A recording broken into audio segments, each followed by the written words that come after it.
Okay, so today we are going to be talking about feminine self-discipline. For those of you who have made this live, congratulations on getting the correct link. I sent out the wrong link, but it is what it is. We're here now.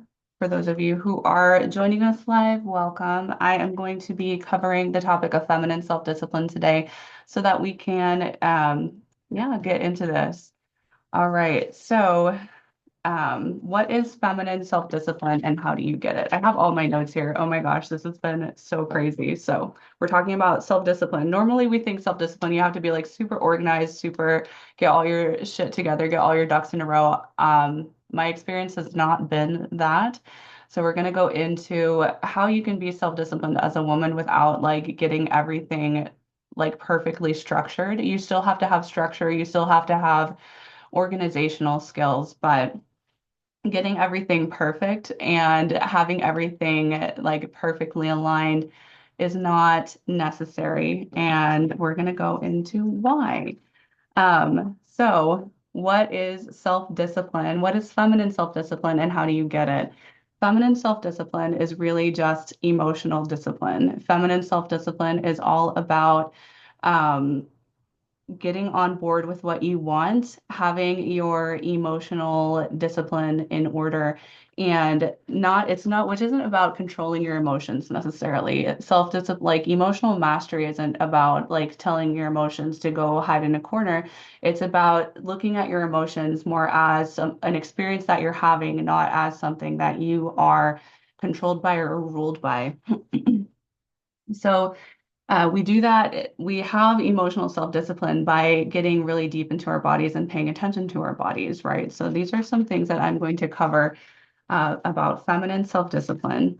So what this workshop is not is this workshop is not going to talk about like how to get organized, how to do, like a 5 a.m. millionaire morning routine or how to hustle really hard. This is going to get to the root of what it takes to get what you want and how to show up for your own life in a self-disciplined way that is aligned with you and that's aligned with what you want. That's not something that other people are telling you, you have to do it this way, or else you're not going to be successful. You're not going to get what you want.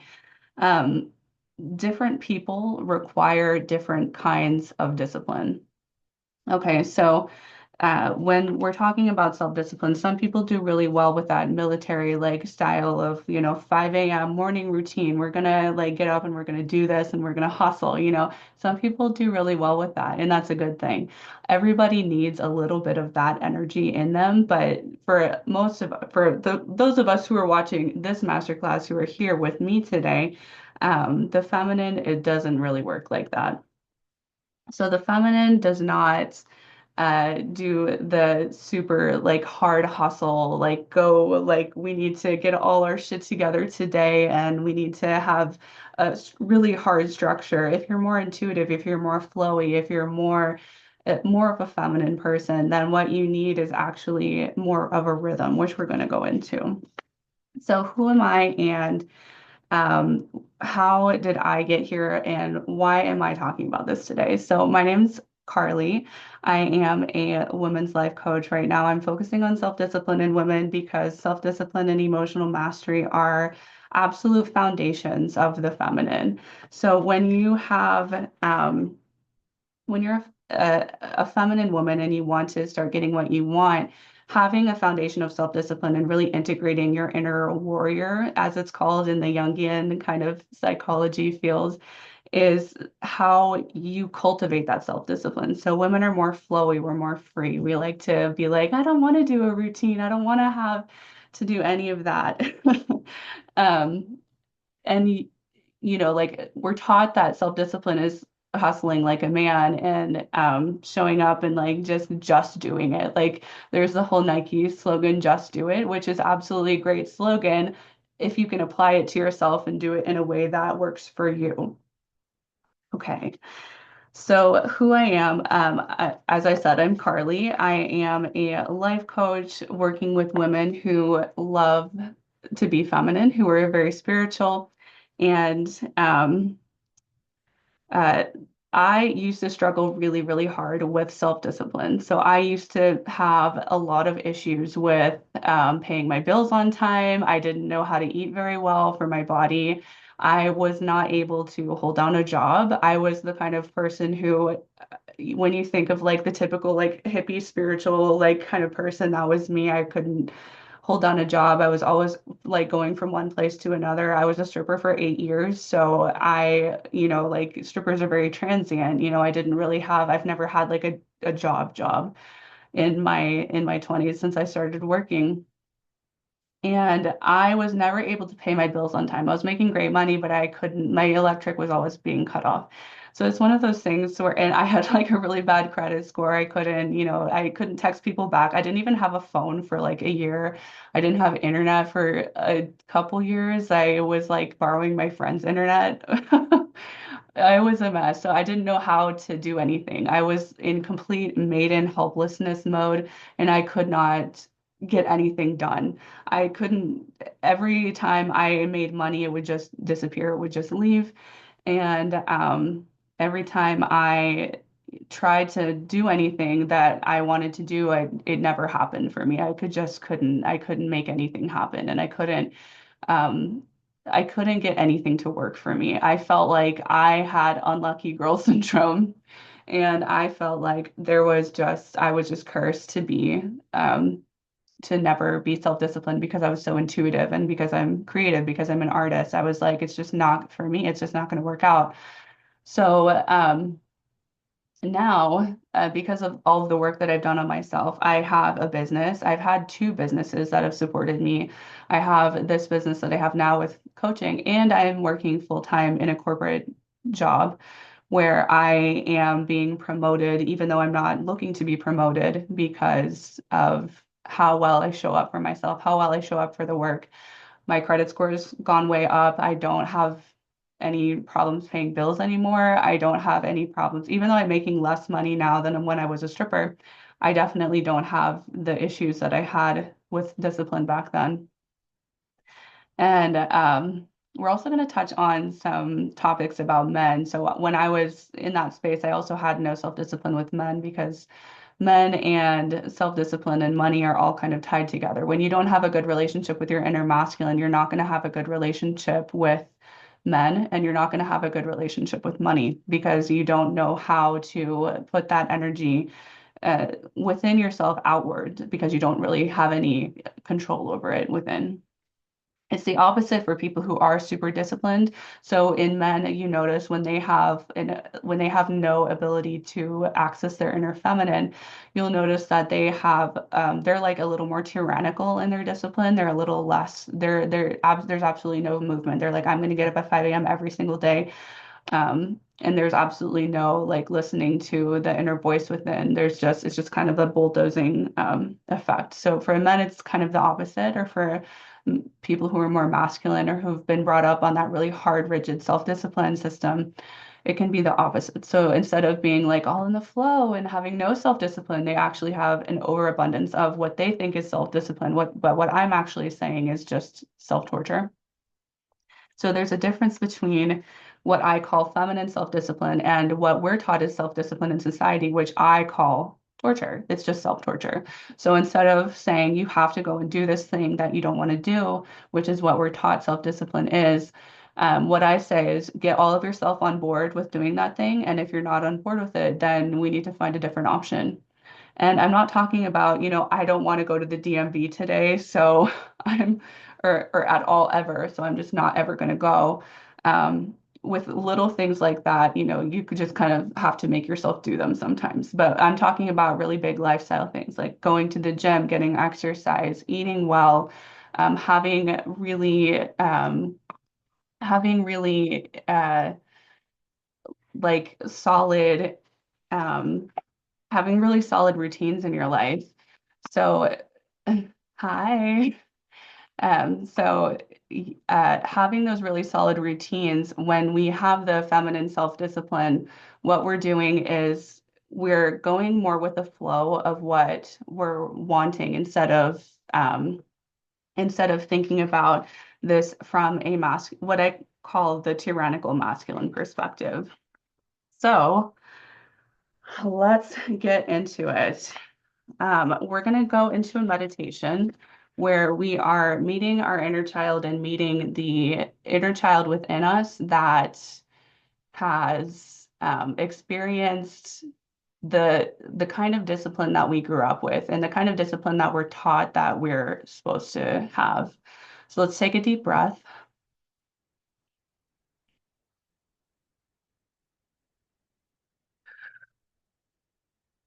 and exhale.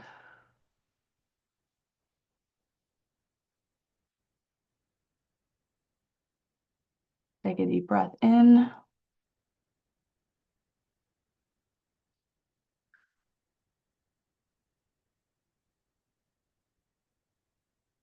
and exhale.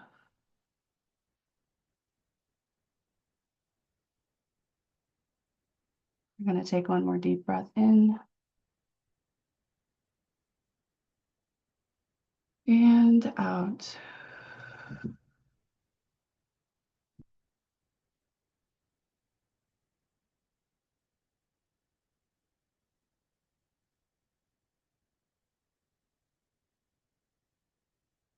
Now we're going to go in and ask ourselves,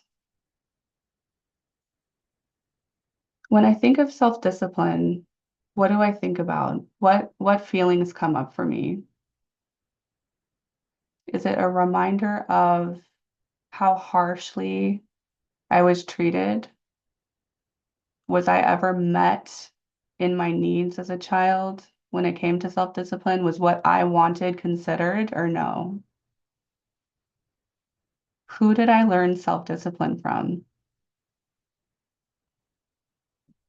And was that a positive experience or a negative experience?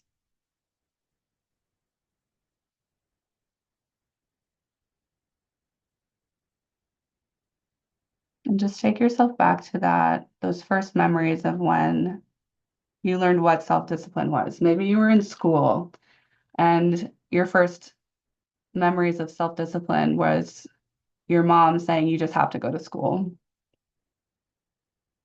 Maybe it was church or something else. Maybe it was the food that you ate. Your mom said you have to eat your vegetables. And your child self is like, no, I don't want that.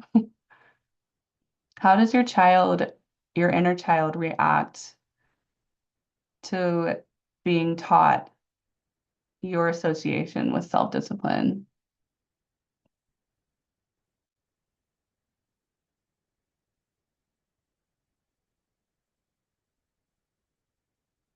Just notice what comes up for you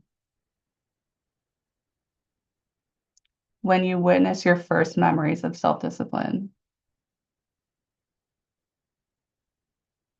Your first memories of self-discipline will always correlate to the discipline that you got from your caregivers. So just witness what is going on with that child within you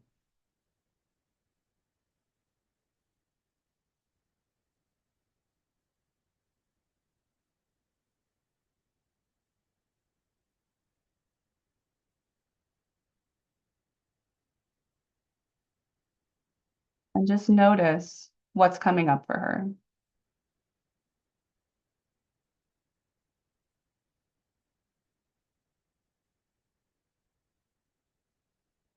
Now, is that association that you have with that self-discipline, does it feel like you were met in that?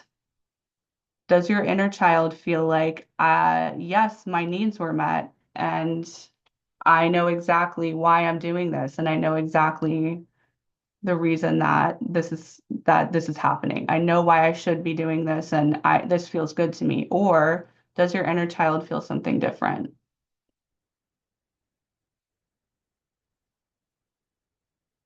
Now just come back into the room.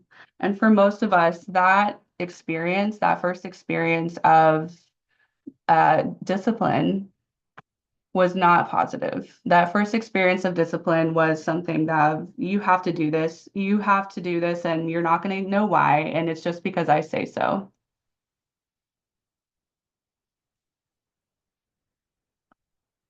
that inner child experience, when they experience that kind of lack of clarity and that just because I say so, that puts the child in a space of not feeling like not feeling safe, but because that person is an adult, you were like, oh, okay, well, I guess this is it. So our first associations with self-discipline are usually pretty negative. And if you're here, that's probably you because you don't have problems with self-discipline and need to go to a self-discipline masterclass if you had a good upbringing with self-discipline. So now that you've witnessed that inner child and seen what her experience of that self-discipline process was, just take that and notice where in your body you experience that, because that is going to be the foundation of moving forward from here.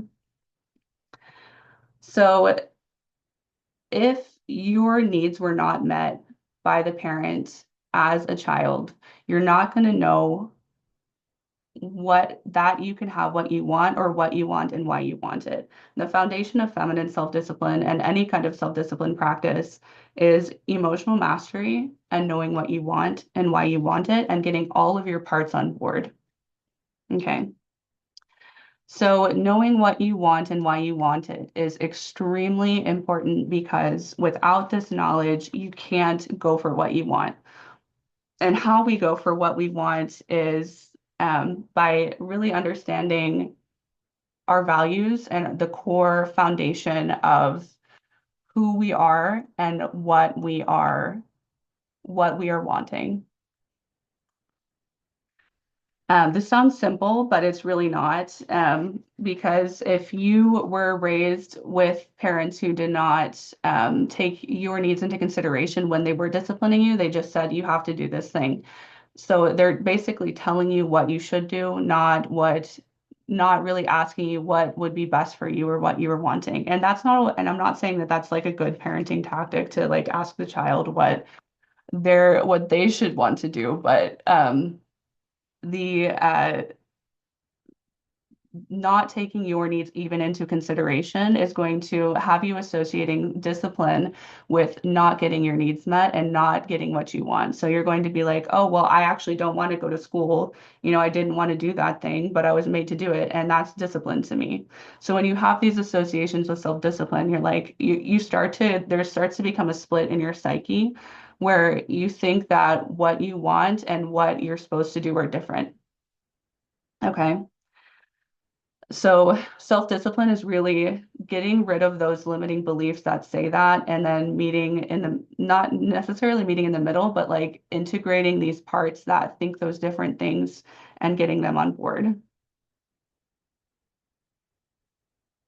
So what do you want and why do you want it?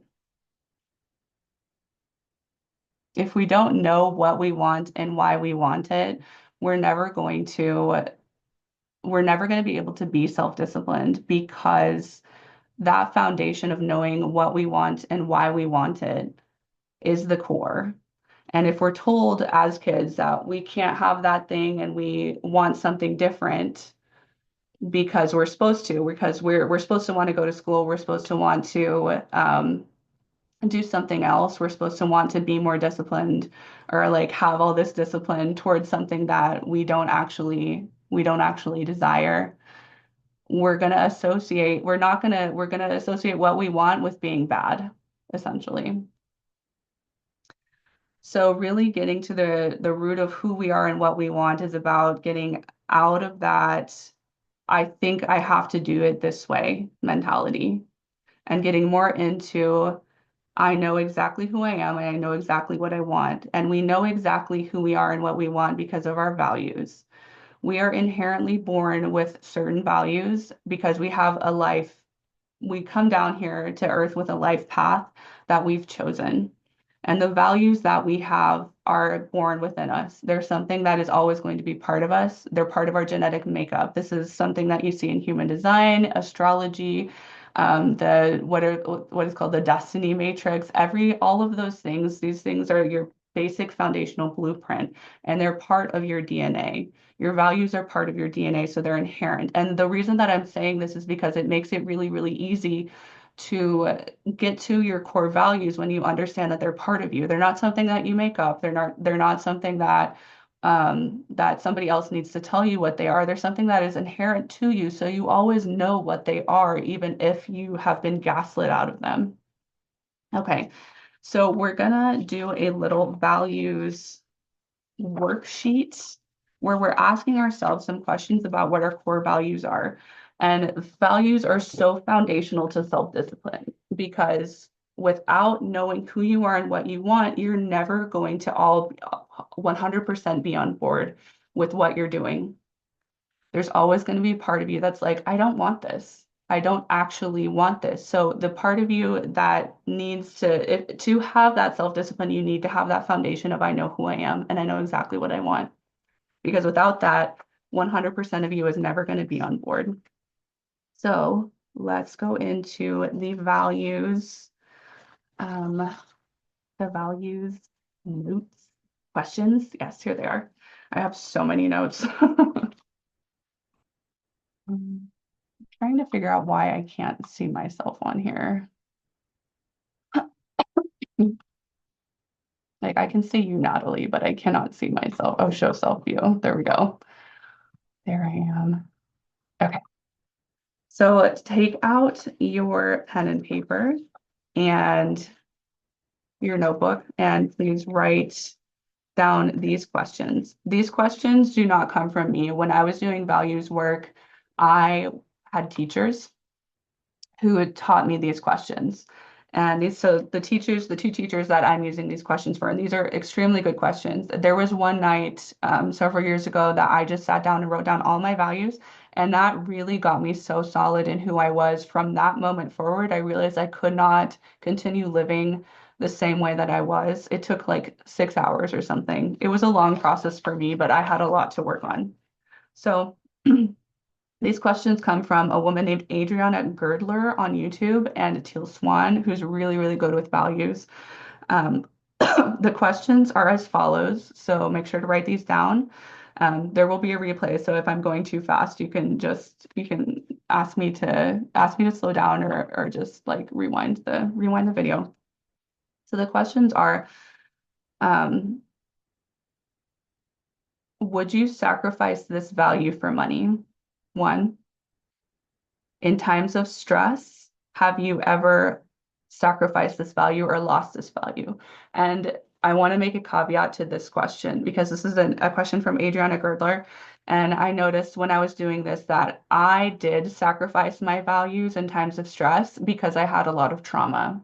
So if you have a lot of trauma, sacrificing your values in times of stress doesn't mean that that's not a value for you, but it will feel bad. It will feel really, really bad for you to sacrifice that value.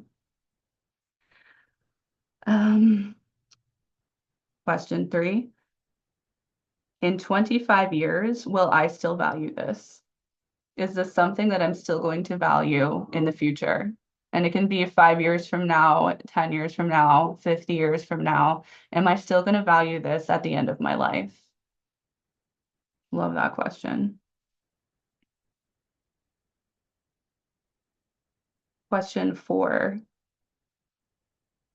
If this value was going to make you lose out on something like a promotion or make you lose social status or make you lose a friend, would you still hold that value or would you give that value up? Our values are something that we keep even if it makes us lose something. There's something that we're willing to sacrifice things for. And these are the questions from Teal Swan about values. 1, when are you the happiest and why? When are you the unhappiest and why? What contributed to your happiness and unhappiness in those situations?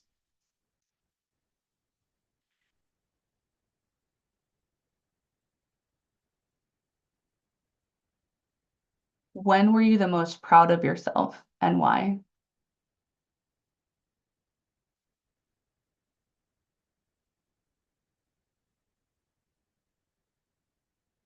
When have you experienced the most meaning and fulfillment and why?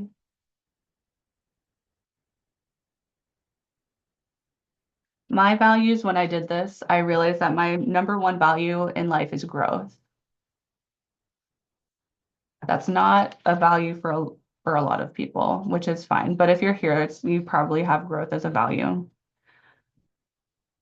My other values are health, which includes all human health, tribe, diet, exercise, lifestyle, spirituality, mind, body, spirit, basically. And then truth is one of my values, self-determination, and artistry. So those are my top values, and they've been consistently my top values my whole life. They've never changed. I will be on my deathbed and probably still have all of these as values. So when we figure out our values, and hopefully you've written those questions down so you can like revisit them after this workshop, or you can pause this if you're watching in the future and do them now. But when we understand our values, and this is going to be a process that's probably going to take you a little while. So don't think that you have to like rush through it, or don't think that you have to get it all done like all at once. Take your time with it, take a few hours and just like get really, really deep with yourself, like put on some incense and like sit down and be like, okay, I'm getting really, really deep into my values right now. So take some time and just really, really get to know your values on a really deep level. And when you do that, it's okay to have this process take some time. It's okay for this process um, to be something that takes you a few months even. Um, like it took me a few months to get really, really solid in my values once I understood what they were. So that's normal. But this is like a really big foundational process. So when you have that really solid foundation of I know who I am and I know what I want, then we can move on to other things. We can move on to like showing up for that. But you have to have that really solid foundation of I know who I am and I know what I want. And this is also has to do with boundaries. We're going to cover boundaries, but let's move on to the next topic, which is shadow work and clearing trauma. So if you are wanting to be self-disciplined, you want to have that really solid foundation of self-discipline. If you have a lot of trauma, you are going to be working 50,000 times harder than you need to be to get anything done. And half the time you're going to be self-sabotaging because trauma is being stuck on a loop in your psyche. When you're stuck on that loop in your psyche, you can't actually move forward. You're like skipping, it's like a skipping CD. You're not playing music, you're just doing the same thing over and over again. No matter how much you try to change, no matter how much you're trying to move on, there's something that's blocking you, there's something that's stuck. That's because there's a stuck part of your psyche that is not moving forward. So healing that trauma is really, really, really, really key. And these steps are not in order. So like if you need to heal trauma before you understand your values, or if you're doing both at the same time, there's no like there's nothing wrong with that. You can do anything at any time. But like doing that shadow work, doing that clearing trauma work is so vital and so important to self-discipline because when you have all of these things that are caught within your psyche, you're not going to be able to move forward. And the effort that it takes to move forward is going to burn you out. It's going to, because it takes so much more effort to to move past something when you have that major block. It's way easier to just go in and get rid of the block. So my favorite way and the only way that I know how to heal trauma is through soul retrieval. I use the completion process by Teal Swan, but this is an ancient process. Teal Swan does not own soul retrieval. She doesn't own that process. It's actually a very, very ancient process that is thousands and thousands of years old. This is the way that humans are naturally supposed to be healing their trauma is through going inward, back into the body, back into the emotion, and retrieving the stuck aspect of yourself from that emotion by healing it and integrating it. That's not something I'm going to teach in this master class because that's something it's very complicated and it depends on the person. But you can look up Teal Swan completion process and do that. That's the best process that I know for healing PTSD. It's what healed my PTSD. It's what healed my trauma. Within 6 months of doing my first completion process, my life did a complete 180. I stopped doing like situationships that I was in for a 4-year situationship that completely stopped within 6 months of doing the completion process. It was actually a month after that, but it took 6 months for me to just like to realize that, oh, I'm like I realized like why I was in that situation and it just completely stopped. It ended. And this had been a cycle for me for years and years and years, just completely stopped with that one soul retrieval process. So healing these aspects of our psyche is what skyrockets us forward. And it helps us to have that self-discipline because um, we're actually able to move forward. When we don't have the capacity to be with ourselves in um, like fully present with ourselves, which is what happens when you have a lot of trauma. You don't have the capacity to be present with yourself because you're always like, there's always something that's stuck. You're always in fight or flight. There's no real ability to be present in your body. And when you're present, there's a lot of pain. So you want to escape. Trying to be self-disciplined from that space is like trying to make yourself run a marathon when you have broken legs. Just, like and that's why when I'm talking about the tyrannical masculine, this is what the tyrannical masculine discipline is doing. And I'm not saying masculine discipline is bad, but when it's tyrannical, that's not good. Just like when the feminine goes into overflowy, like, I'm not going to do anything mode, that's not good either, right? So an imbalance of either is not what we're going for. Um, Getting yourself to a place where you're healed within and you can move forward is the foundation of healthy discipline. So you're not bulldozing yourself and you're not ignoring your needs either. So that's shadow work and clearing trauma. So I think we've kind of briefly touched on this with limiting beliefs about self-discipline and your capability. When we have limiting beliefs about self-discipline, so we think that self-discipline only looks one way and it only can look like I'm being 5 a.m. morning millionaire routine, when that's not what works for you actually. Thinking that that's self-discipline or thinking that self-discipline is only doing things that you don't want to do. And I have to do hard things and it has to be like really, really difficult for me to be disciplined all the time. Clearing your beliefs around self-discipline. And this is also parts work as well. So, because different parts of you will have, like, if there's a part of you that's not wanting to be disciplined, then that part probably has limiting beliefs around discipline and around the things that it thinks that it gets to have.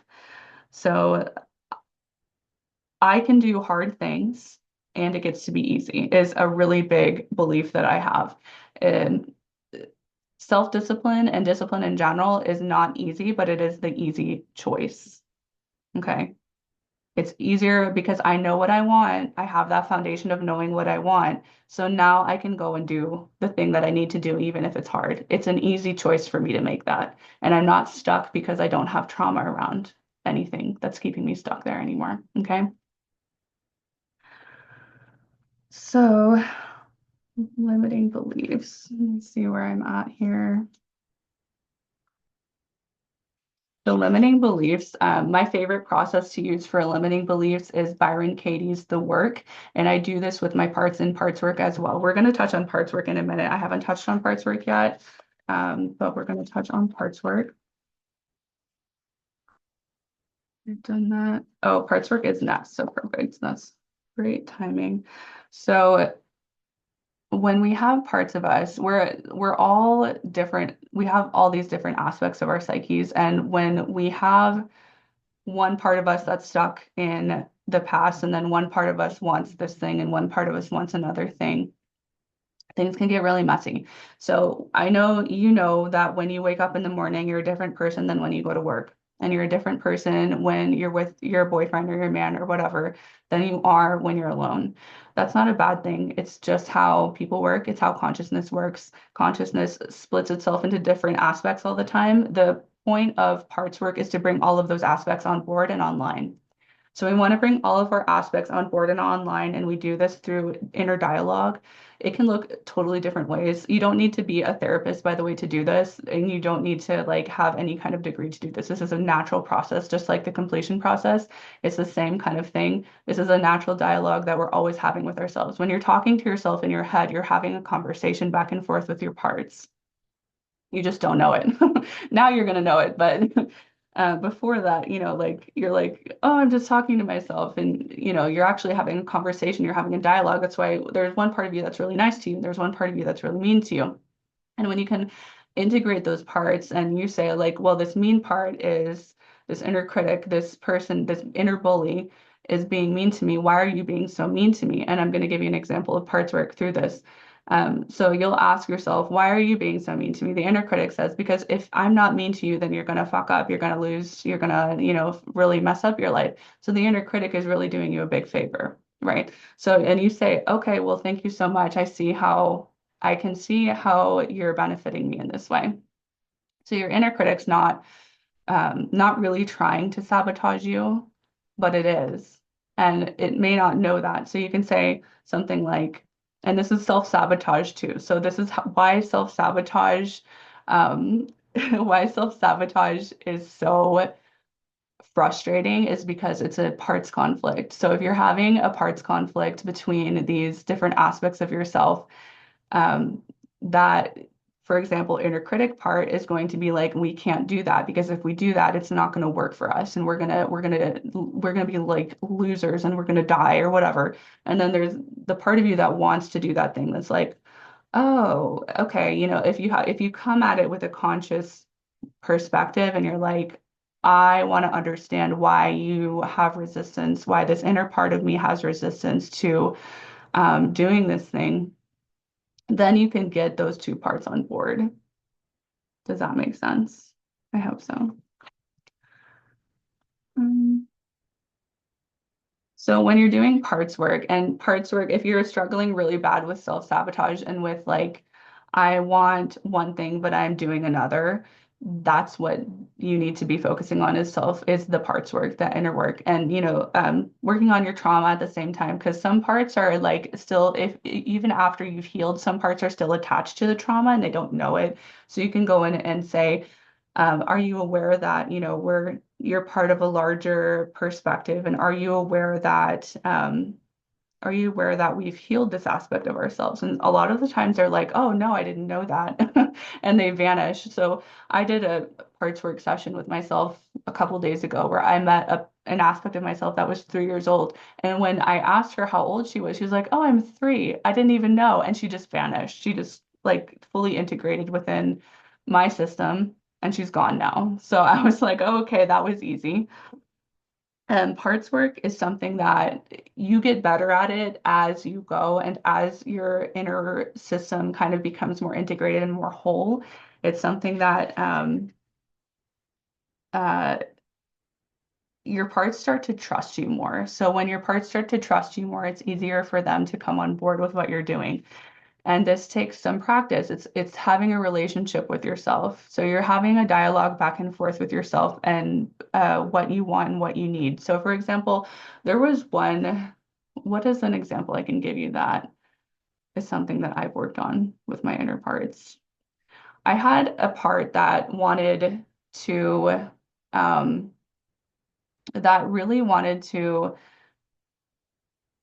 not work. So there was a part of me that did not want to go to work. And there was another part of me that did because there was part of me that really wanted money.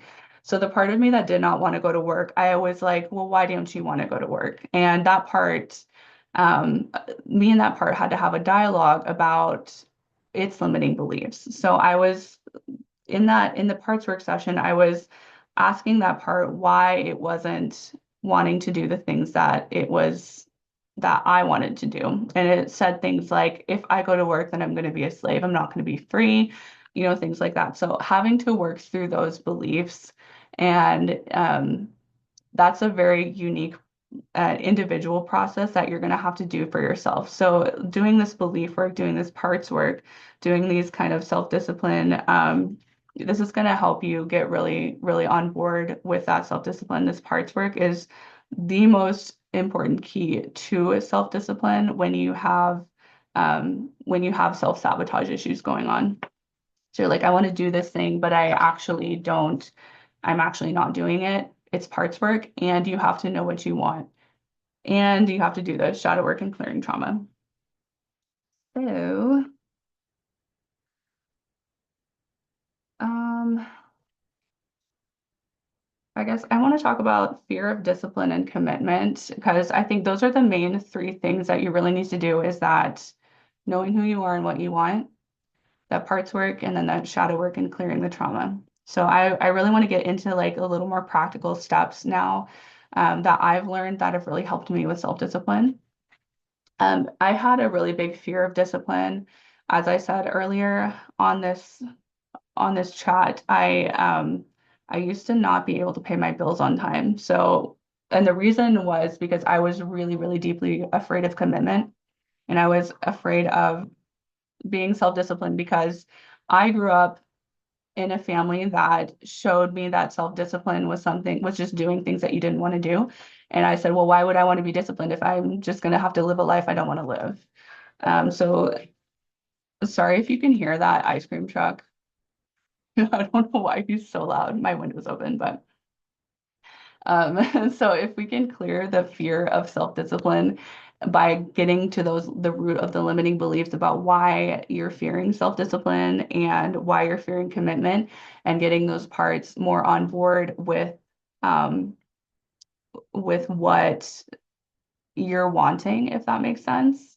So the fear of self-discipline, you have to go back to the root of why you're fearing self-discipline and why you're fearing commitment. And you have to rework what that actually means. So instead of saying you have to do this and making yourself do something that you don't want to do, you're rewiring those beliefs and you're talking about them in a different way.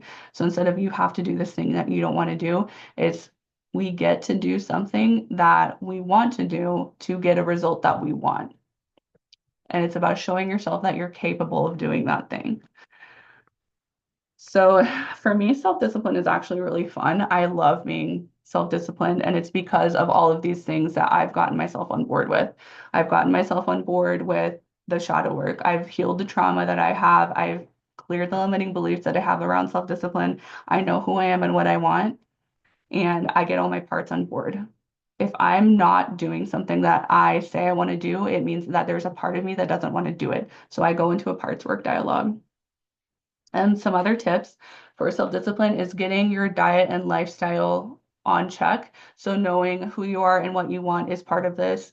It's part of the emotional mastery bit. You having like a dysregulated nervous system and always having an unhealthy diet and an unhealthy lifestyle and unhealthy relationships is not going to be make you feel very grounded and centered and not very clear.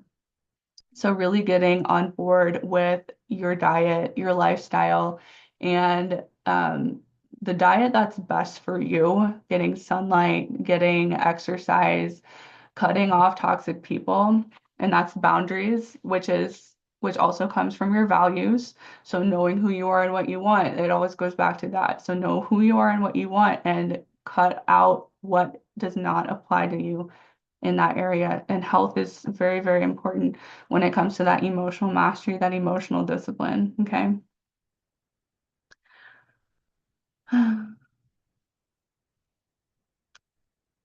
Still in the practical tips. For overwhelm, overwhelm is a lack of masculine structure. And overwhelm is solved by those practical lifestyle tips that I just gave: diet, exercise, lifestyle. Super, super important to get your diet, your exercise, your lifestyle on point. And that again goes back to knowing who you are and what you want. Do you want to be healthy? Or do you not care that much? Because if you don't care that much, then I don't know. I can't relate to that. Good luck with like self-discipline. Since you're in the self-discipline masterclass, I'm gonna guess that you do care, so that you do want to be healthy. Being healthy isn't about following somebody else's guidelines, but you do have to follow your own body's needs, and learning who you are and what you want is part of that. And that's it can be a really big journey. It takes a long time to figure out who you are and what you want, but when you really start to know who you are and what you want, those choices become easy. It becomes easy to make the choice towards that thing. It becomes easy to make that choice towards that goal. Okay. Um, okay, we touched on self-sabotage. I think I could go deeper into emotional mastery. Because that emotional mastery bit is really the key to feminine self-discipline. Getting really, really deep into your emotions and understanding them and letting them flow through you and pass is extremely important for women. It's extremely important for men too, but for women, if you want to have that feminine self-discipline, it's about not being ruled by your emotions while also letting yourself experience them at the same time. Um, so feminine self-discipline for me, it's like you want to follow your body's cycles and you want to honor your body's like rhythms and your body's flow. And you do that by doing that trauma healing work that we talked about earlier, knowing who you are and what you want, and then sitting with the emotions and letting them be present and not believing what they're telling you. So, believing what emotions tell you is a very bad idea for everybody. And so it's easier said than done, but getting really self-disciplined with your emotions is about letting yourself witness and observe the emotions. And I kind of want to do a little bit of a meditation for that. I wouldn't even call it a meditation. I'm gonna show you how I witness my emotions and how I let my emotions run through my body, just so you have this as a tool. So for example, whatever I'm feeling right now, I'm just gonna take a deep breath in and out.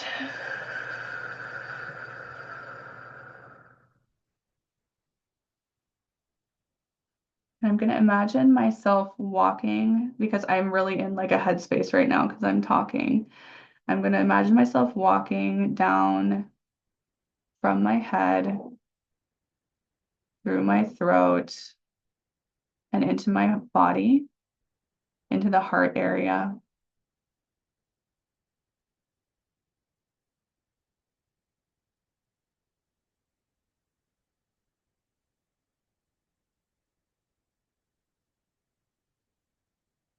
And I'm just going to witness what feelings are coming up.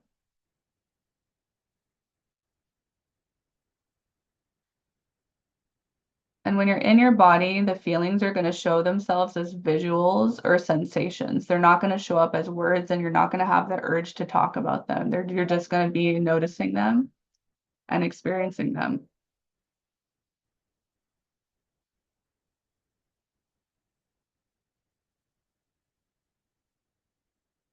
The ice cream truck scared me so bad, so I got like a spike of like a spike of like I don't know how to describe it. It's like a black like a ferrous fluid spike, if that makes sense, if you know what ferrous fluid is. So now I'm just being with that feeling, with that sensation in my body.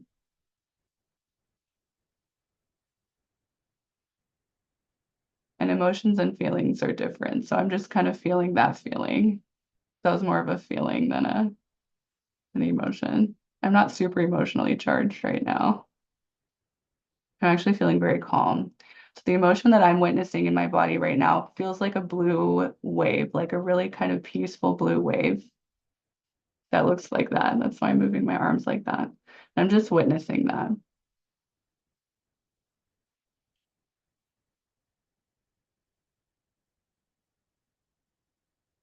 I'm just letting it be. I'm not trying to change it. I'm just witnessing. And it's just kind of swirling around right now.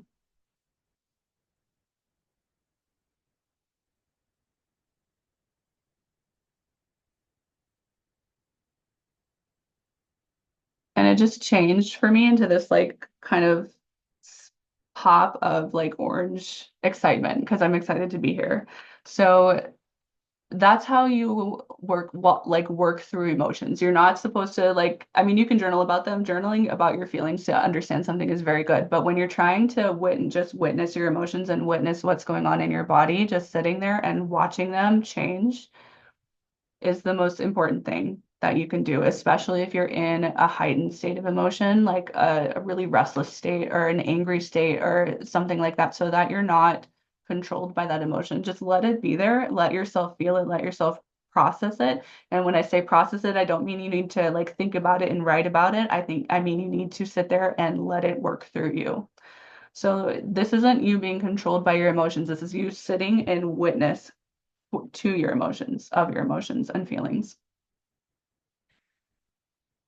Let me see. Hmm. Yeah. So when you witness your emotions and when you have that dialogue with your emotions where you're just like present with your emotions, what you're doing is you're putting a masculine container around your emotions to feel safe, to change, and to flow and to express themselves. So imagine coffee poured into a mug. Coffee poured into a mug. The mug is the masculine container and the coffee is the feminine life force essence. The mug without the coffee is useless because it's not doing anything. And the liquid, the coffee without the container is a splat mess on the floor. So when we are letting our emotions run rampant and control us and we're all over the place, that means that you're not sitting in witness with your emotions. So you don't have that emotional control. So all that emotional control is it's not trying to control your emotions. It's not trying to like wrangle your emotions into doing something different. It's just that witnessing process that I just showed you. That is emotional mastery. It is when you're able to sit with your emotions and not be controlled by them, not make them, you're not doing something because of your emotions, you're just sitting there and witnessing them. And they pass so fast. When you are really good at sitting with your emotions, they actually start to trust you more. And so they'll pass within 10, 30 seconds. You know, if you're sitting in an emotional process and you've been experiencing the same emotion for like hours on end, you're in a trigger and you actually need to start doing shadow work on that trigger because emotions naturally just pass within seconds to minutes. If they're really heightened, sometimes minutes. But you shouldn't be sitting in the same emotion for more than 30 minutes. It should just be this kind of flow process. And you do that by witnessing, by doing that witnessing process. That's just acknowledging the emotion, seeing what textured is the emotion. What is the emotion telling you? What is it? What information is it bringing to the surface? Okay. I'm going to I'm going to make a note to send out a emotional, because there's like some questions that you can ask for emotional witnessing. And I'm gonna send you guys in an email the emotional witnessing questions to understand how to do that emotional witnessing process from a logical perspective. Because just watching me do it doesn't necessarily make you understand it. So I'm going to walk you through it in the email I send you later. All right. So we've talked about emotional discipline.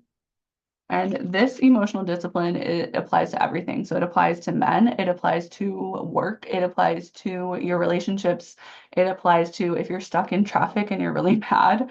Um, Healing your trauma, by the way, will absolutely help you become more peaceful and more like able to manage your emotions. But just witnessing, and this is easier said than done. It does take practice, but the more you practice, the better you're going to get at it.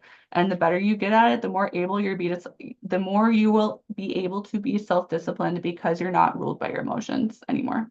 Because you're able to witness them, you're able to contain them in that healthy masculine container. Okay. Um, This is really like what we're talking about here is really about the feminine mastering her inner warrior. So the inner warrior isn't going to go around like stabbing people necessarily. That's kind of the unhealthy representation of the warrior. The healthy inner warrior is your inner masculine who is self-disciplined, who has control of the situation, and who is able to be in flow as well. So what do warriors do? They don't just fight people, they also plan battles. So we're going to talk about planning now. Planning and like schedules and things like that don't work for me.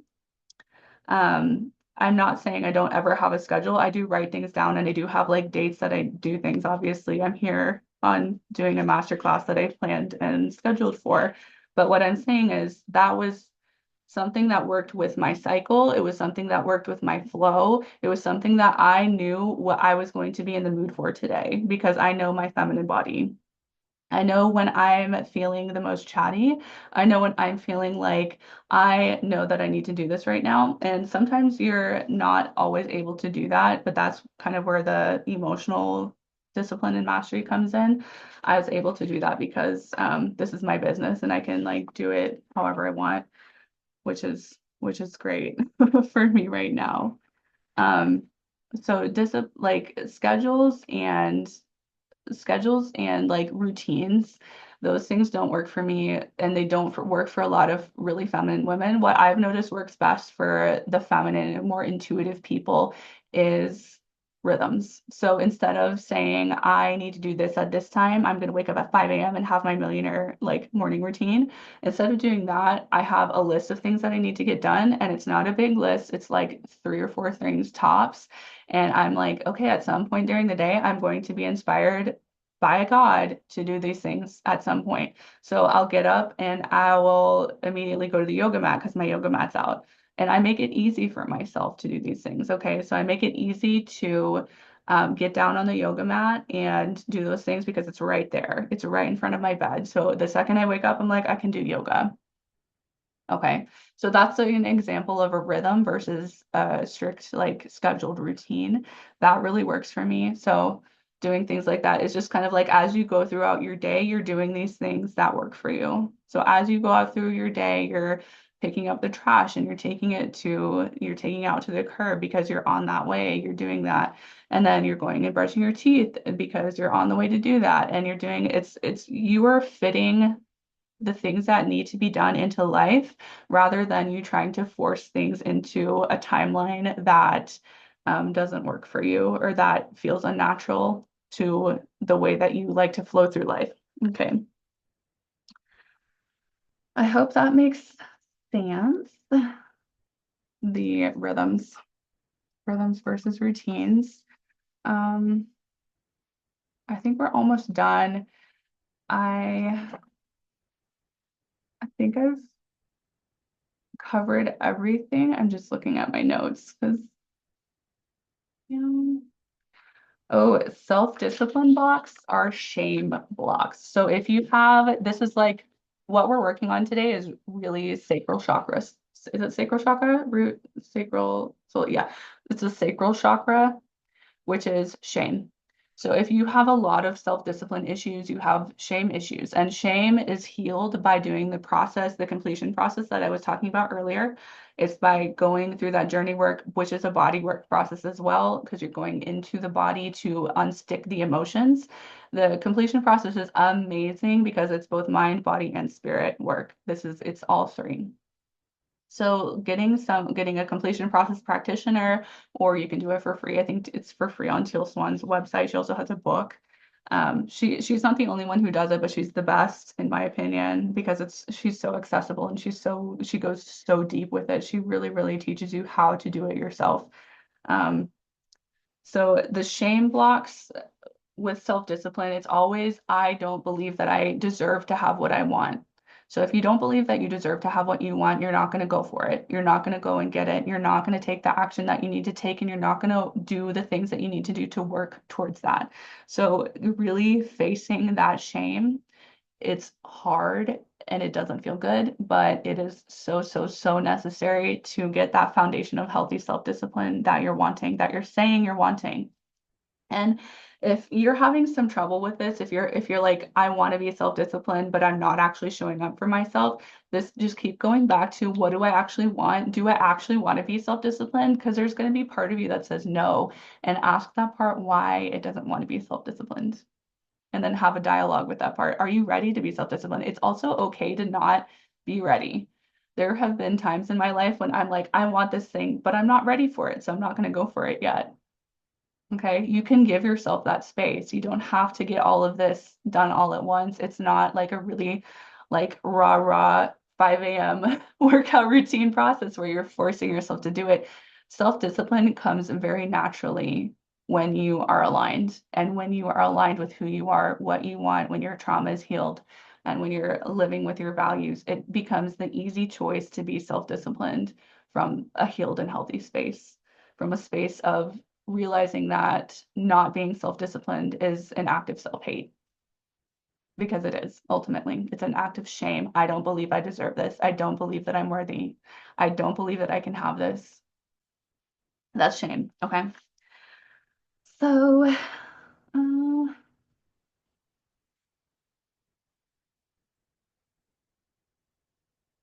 I love that you've been hanging out with me this whole time, Natalie. Thank you. I hope you're having fun.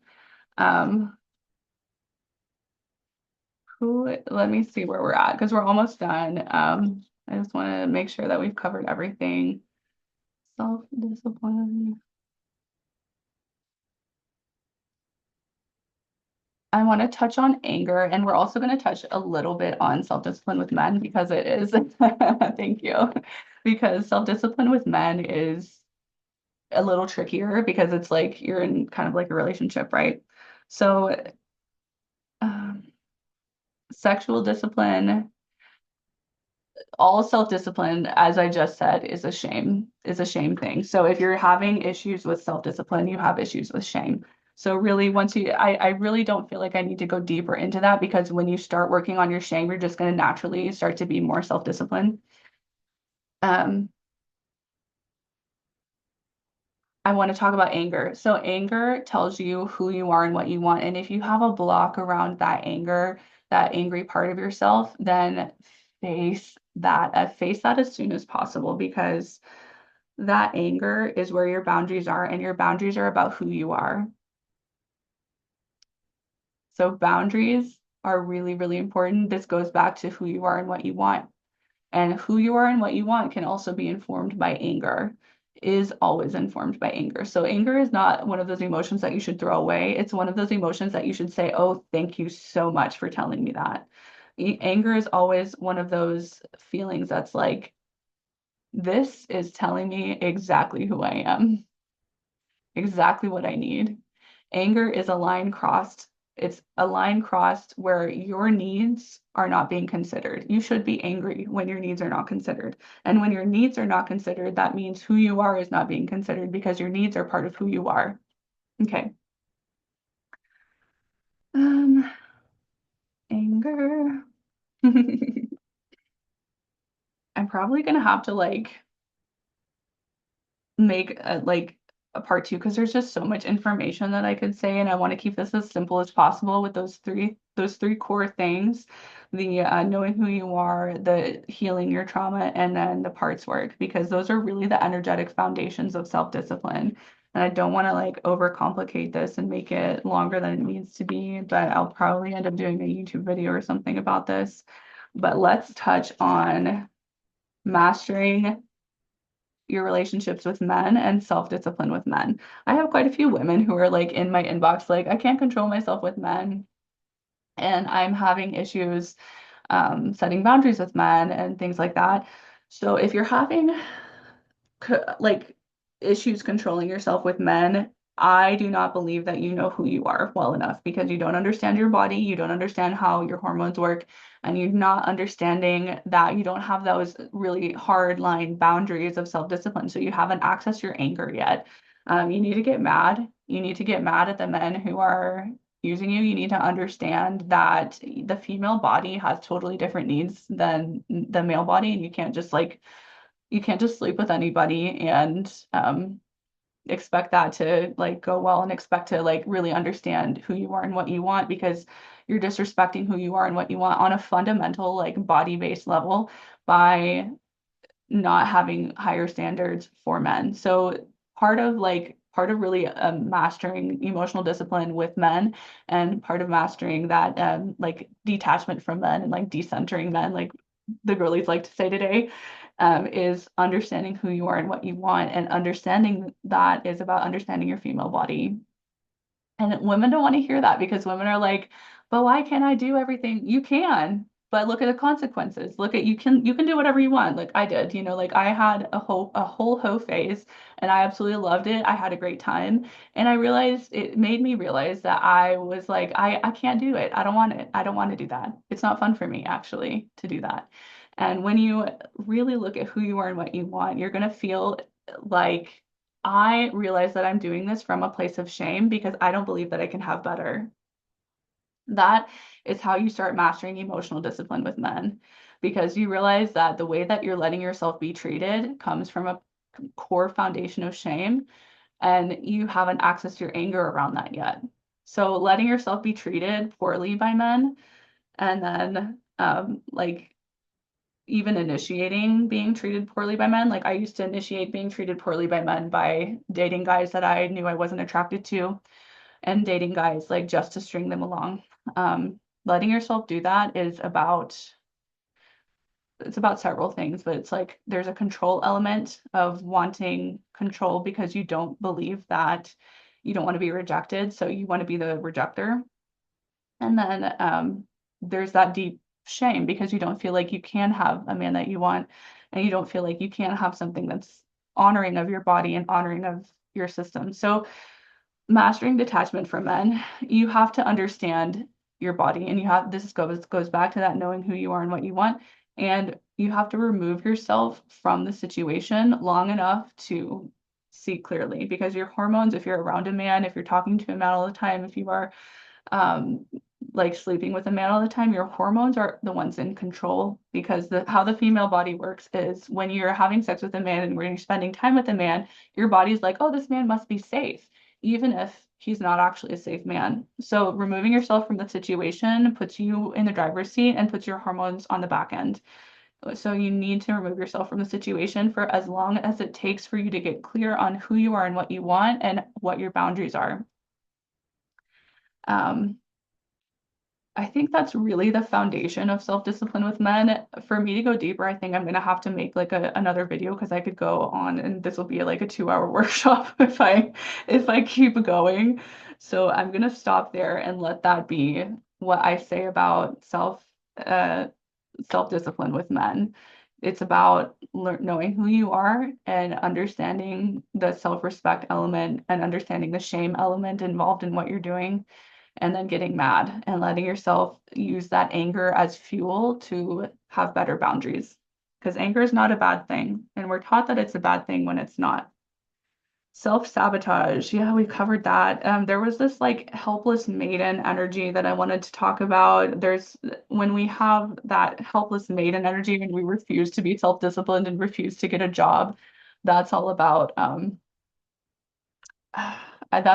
I think that's gonna be another video, but that helpless maiden thing, that's also like a shame thing and a root chakra thing. So that's a I can't have what I want. I don't know how to provide for myself. I can't do it. That's helplessness and that's fear. And that's something that's um that reparenting and really really getting into understanding your needs and what your inner child is needing and giving that to your inner child, refathering in particular your inner child is going to really help with that helpless maiden energy. Let me see if I've covered everything that I want to cover.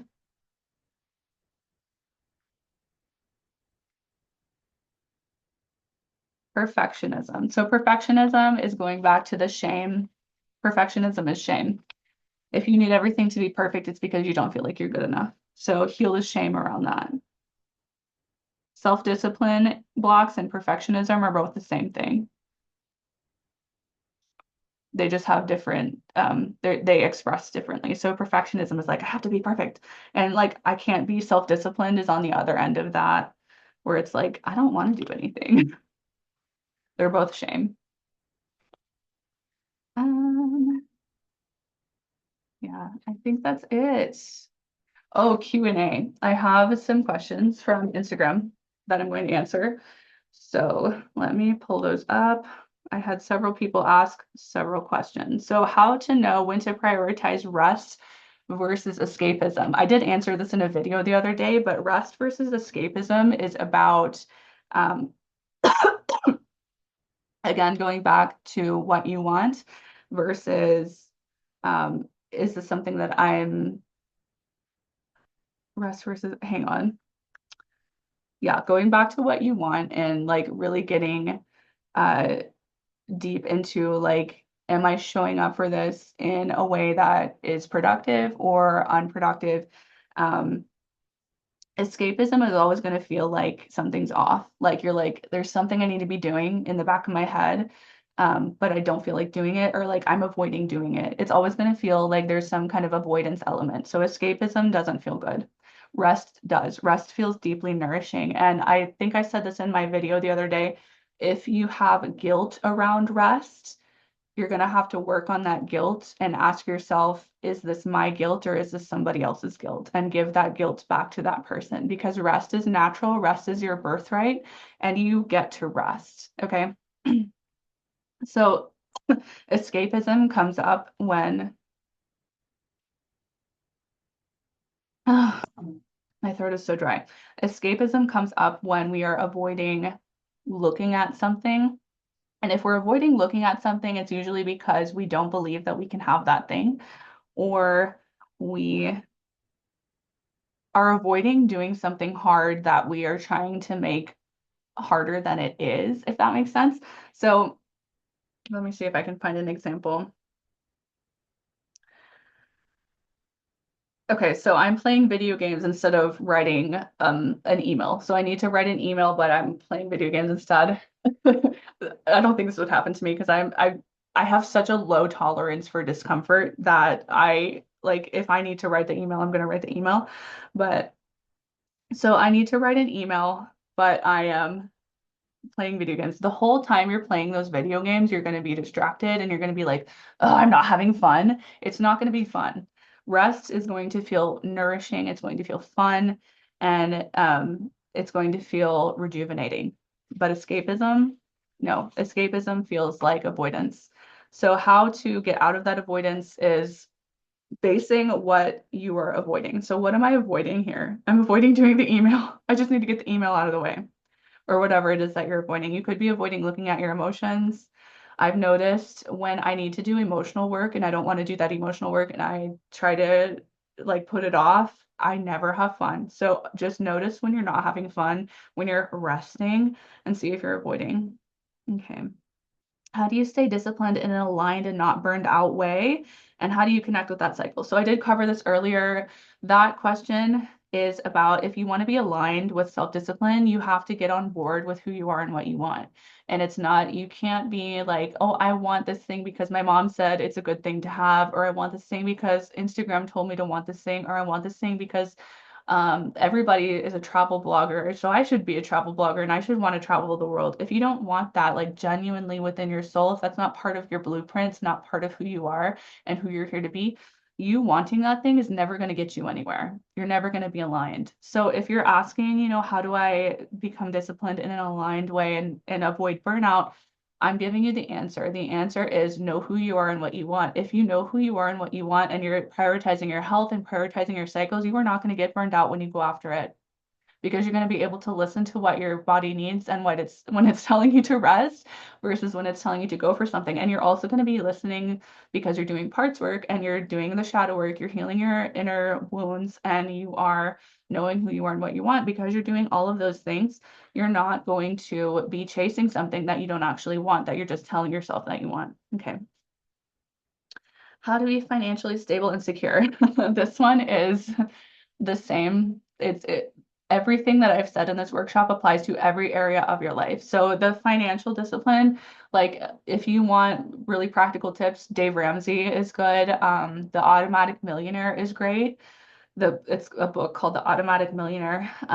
But having that foundation of emotional mastery, of knowing who you are and what you want, of parts work, getting all of your parts on board, this is going to be how you get financially stable and secure. I am financially stable and secure for the first time in my life because of this. Okay. So this works for everything and everyone. I also have extremely stable, healthy relationships. I have stable, healthy, masculine men chasing me all over the world. I have, like extremely stable, healthy relationships with my family now. I have, all of this stuff. This applies to everything. But if you're wanting like practical tips on how to like budget your money or whatever, that's not what this workshop's about. Because the way I do it and the way that you need to do it are going to be different. So, go back to like how does my energy naturally work? Am I a rhythmic person or am I a routine person? Hi, baby. Hi. This is my baby Ellie. Okay, more questions. How to stop seeking male validation and feel desirable. That goes back to getting the ick faster and getting back to those boundaries that I talked about just now with that self-discipline. You have to get angry faster, and you have to have like a list of things that you know that you want and need in a partnership, which goes back to knowing who you are and what you want and not settling for less. So the not settling for less bit is going to be hard because if you have a lot of shame, you're going to feel like I only deserve this because, and there's only so much of it to go around in the world. If you're feeling like I can't have what I want, because like wanting to chase one man is always a scarcity thing. You're like, oh well, there's only so many good men in this world. And that's just not true. There's good men literally everywhere. And when you have like are really healthy, you just start to see it everywhere. And you're like, oh, actually, I was crazy when I thought that there was only one or two people in this world for me. No. So stop seeking male validation to feel desirable. That's about getting the ick faster, getting angry, those boundaries, knowing who you are and what you want, and not having a scarcity mentality about men. Um, yeah, I think those are all the questions that I got. I do believe there were more, but I did not. I don't know where they are, and I have so many pictures. So unfortunately, those won't get answered today. Um, I have one-on-one coaching available for anybody who is interested right now. I'm also doing an upcoming course covering this topic. We're going to go way deeper into this topic than we just went in this masterclass, and it's going to be um, way more in-depth, like practical, how to do these things, what to do. So that courses might come out this year. I don't know because I've never built a course before. So we're gonna see if it can come out this year. I'm gonna try it and get it out this year, probably hopefully by the fall, but we're definitely going to be doing a self-discipline emotional mastery course that's going to focus totally on um, like really, really getting this grounded and really, really going deep, deep, deep into the things that I've been talking about today. So I've touched on the things that are really helpful today, but I have not like for us to go really, really deep, it does take more time, So I've given you the tools and I've given you the how. And in my one-on-one coaching, I do this one-on-one with you. So you get that super, super deep, super intimate, we go super, super deep into what you're needing to work on over a period of months. So it gets really grounded in your body and you get really good at it and you have that major transformation within the months that we work together. But the course that I'm going to build is going to be like coaching light for people who can't afford one-on-one coaching. So if you can't afford one-on-one coaching, you can afford a course, that you can have access to. That's not going to be like one-on-one, but it'll be all of this information plus the practical tips plus more advice and more everything on how to get like really, really grounded and go really, really deep into that. So that'll be coming out sometime soon. And yeah, I think that's it. If there are any questions, you can ask them, but if not, thank you so much for being here. And I really appreciate the energy, and it has been so good. This has been so good. I'm so glad that this happened. And this will be up on YouTube later today. Um, and I will send out an email to everybody who signed up. And so look out for that as soon as that's done. Don't know how fast that'll be, but all right. Mwah. Bye.